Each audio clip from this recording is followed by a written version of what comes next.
वासोपेता सलिलमवगाढो मुनिजनः खगावासोपेता सलिलमवगाढो मुनिजनः प्रदीप्तोरग्निर्भाति प्रविचरति धूमो मुनिवनम् परिभ्रष्टा दूरा द्रविरपि च संक्षिप्तकिरणो रथं व्यावर्त्यासौ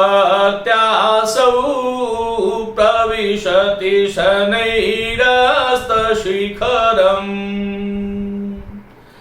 रसैरुद्रैश्चिन्नाय मनसफलागशिखरिणी रसैरुद्रैश्चिन्नाय मनसफलागशिखरिणी।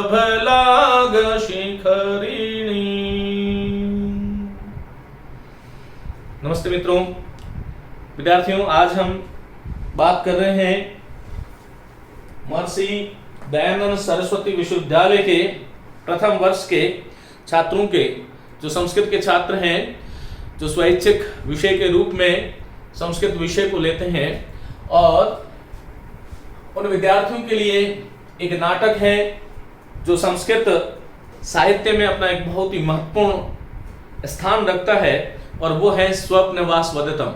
मैंने जो ये अभी श्लोक बोला है, ये इसी स्वप्नवास वदतम में, जैसा कि हम जानते हैं, 6 अंक है और प्रथम अंक का अंतिम श्लोक है, और जिसमें शिखरिणी छंद है। शिखरिणी छंद बहुत ही कर्णप्रिय है। इसके बारे में हम जब एक एक श्लोक की जो बात करेंगे तब मैं बात करूंगा, लेकिन हमें कुछ श्लोक याद होने चाहिए। चलिए, आज बात कर रहा हूं स्वप्नवास वदतम की, लेकिन स्वप्नवास वदतम की मैं बात करूं उससे पहले देखिए, संस्कृत साहित्य में एक कविता कामिनी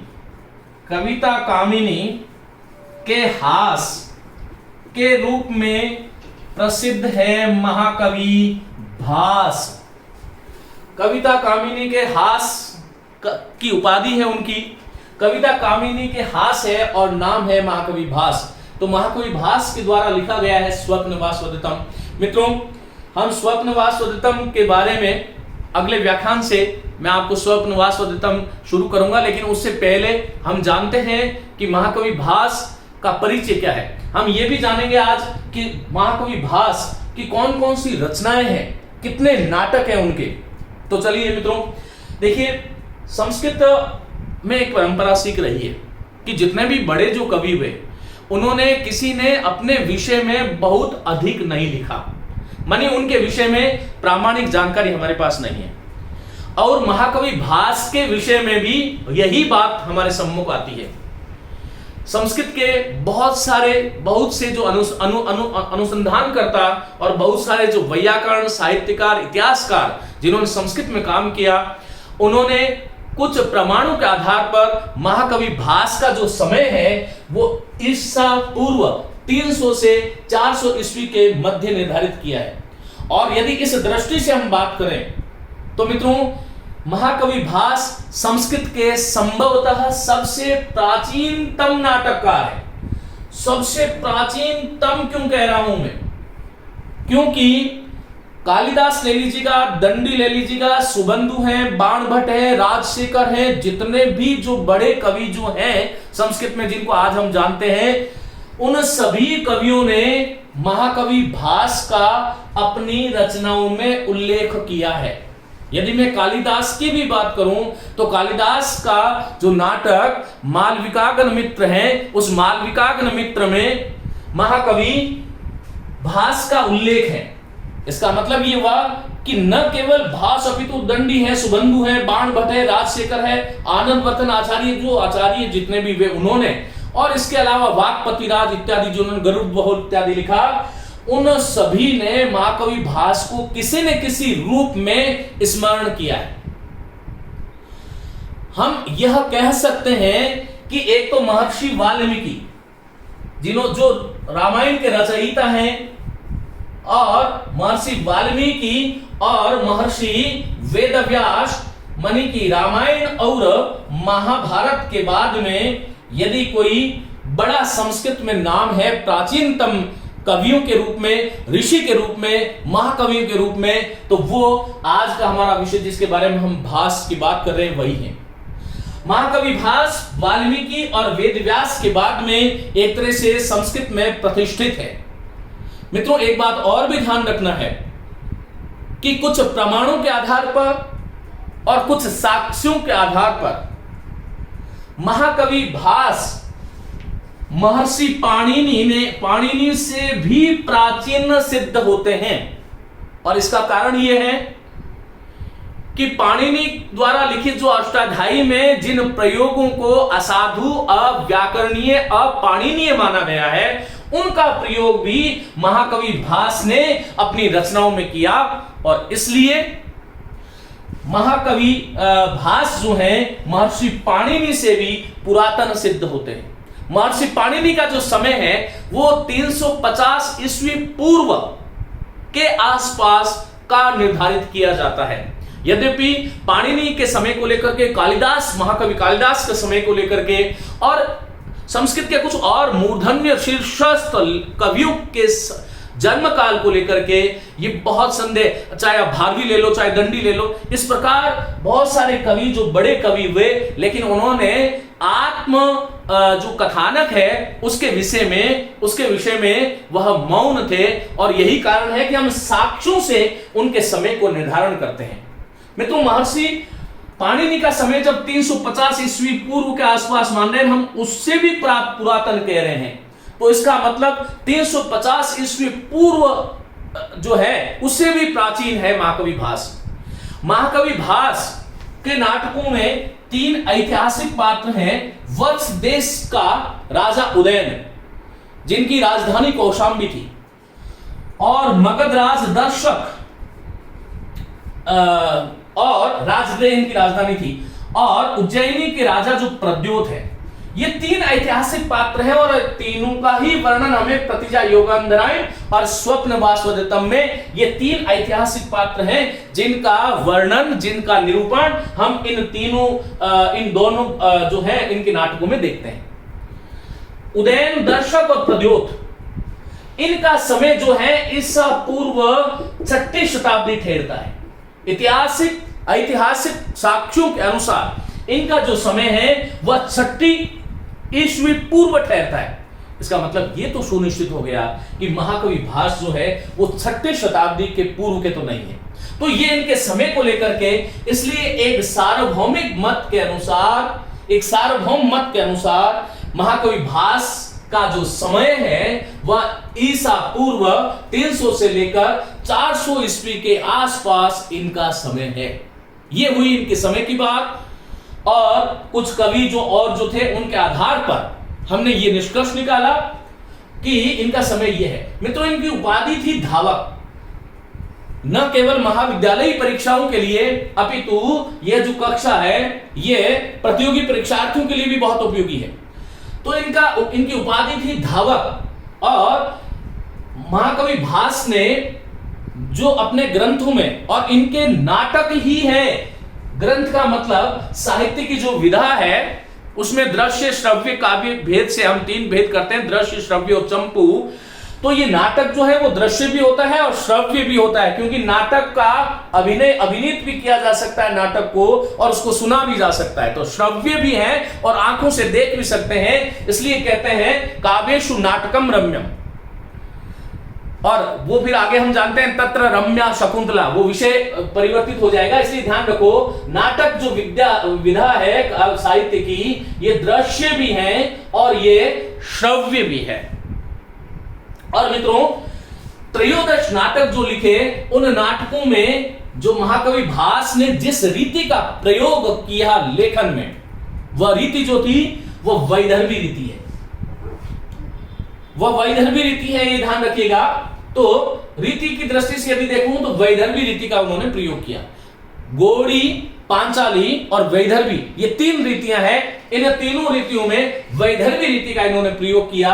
यदि मैं गुण की दृष्टि से बात करूं तो महाकवि भास ने अपने नाट्य कृतियों में प्रसाद, माधुर्य और औज, इन तीनों ही गुणों का आधान किया है। और रस की बात करूं तो इनका प्रधान रस जो है वह श्रृंगार है, और श्रृंगार का जो अंगी रस होता है वह वीर रस होता है। और प्रिय अलंकार की यदि हम बात करें तो ये अनुप्रास है, उपमा, स्वभावोक्ति, उत्प्रेक्ष, और इसके साथ में एक रूपक भी और लिख सकते हैं। तो ये 5 अलंकार थे जिनका विशेष रूप से महाकवि भास को ये प्रिय थे। ये भास के बारे में कुछ थोड़ी सी जानकारी हमने जानी। मित्रों, अब हम बात करते हैं कि महाकवि भास के जो नाटक हैं, ये त्रयोदश नाटक जो हैं वह कौन कौन से और किस रूप में है। मित्रों, एक देखिएगा, ये जो तहरे नाटक है, इन तहरे नाटकों में सबसे प्रसिद्ध और वर्तमान पर्यंत आधुनिक शिक्षा पाठ्यक्रम का जो हिस्सा है वह हमारा नाटक है स्वप्नवासवदत्तम। इस स्वप्नवासवदत्तम को यदि मैं ये कहूं कि अभिजान शाकुंतल के समकक्ष महाकवि कालिदास द्वारा जो अभिजान शाकुंतलम लिखा गया उसको प्रसिद्धि ज्यादा मिली, लेकिन कदाचित ये यदि प्रकाश में होता तो ये स्वप्नवासवदत्तम किसी भी दृष्टि से अभिजान शाकुंतल से, किसी भी काव्य शिल्प इत्यादि की दृष्टि से, किसी भी दृष्टि से ये कम नहीं है। स्वप्नवासवदत्तम एक प्रेम कथा है, इसके बारे में हम बाद में बात करेंगे। लेकिन इन तहरा नाटकों में सबसे प्रसिद्ध, सुप्रसिद्ध, जो वर्तमान में कई विश्वविद्यालयों के पाठ्यक्रम का हिस्सा भी है, और सबसे सुंदर भाव, शिल्प, कलात्मक और मानवीय संवेगों की दृष्टि से यदि मैं देखूं तो इससे सुंदर कोई और नाटक इनमें नहीं है। मित्रों, अब देखिएगा, ये स्वप्नवासवदत्तम के विषय में यह भी कहा जाता है दहाको न अभुन्न, अग्नि इसको जला नहीं सकी। मानी त्रयोदश नाटकों में महाकवि भास का ये स्वप्नवासवदत्तम जो नाटक है उसको अग्नि जला नहीं पाई थी, इसलिए स्वप्नवासवदत्तम एक पवित्र नाटक माना जाता है। चलिए, दहाको न अभुन्न। अब मित्रों, ये जो त्रयोदश नाटक है इसको मैं विषय वस्तु के आधार पर हम 3 भागों में बांट लेते हैं। रामायण कथाश्रित नाटक, महाभारत आश्रित नाटक, उदयन आश्रित नाटक, और चौथा कथा मूलक नाटक। कुल नाटक है तहरे। उन तहरे नाटकों को हमने 4 भागों में बांट लिया। रामायण कथा पर आश्रित नाटक, फिर महाभारत पर आश्रित नाटक, उदयन की कथा पर आश्रित नाटक, और फिर जो कथा मूलक जो है माने कि लोक कथाएं और कल्पित कथानक जिसका है वह जो है उनको हम कथा मूलक नाटक कहते हैं।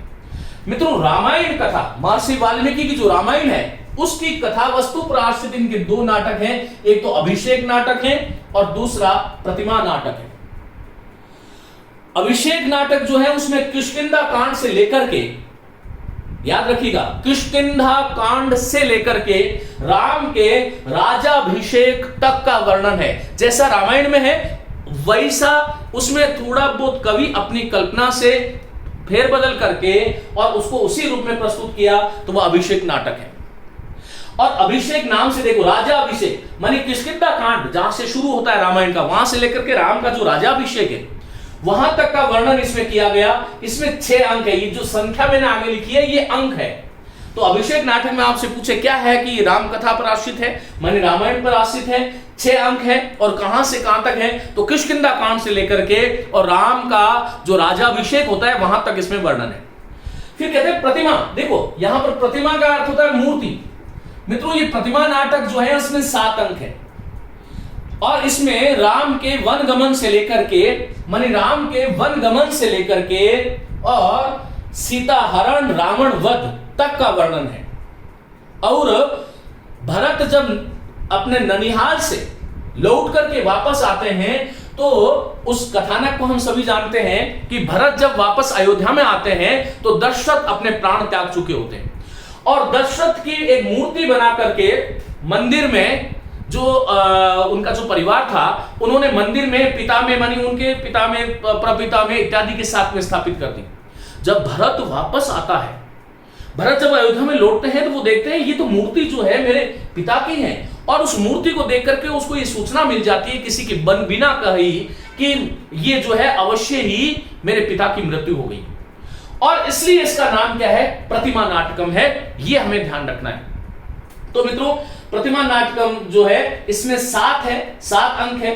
अभिषेक नाटक में 6 अंक है, और इस तरह से ये 2 नाटक है उनके जो कि रामायण की कथा को आधार बना करके लिखे गए हैं। आगे हम बात करेंगे महाभारत आश्रित, उदयन आश्रित और कथा मूलक नाटक कौन कौन से हैं। आज के लिए इतना ही। नमस्ते।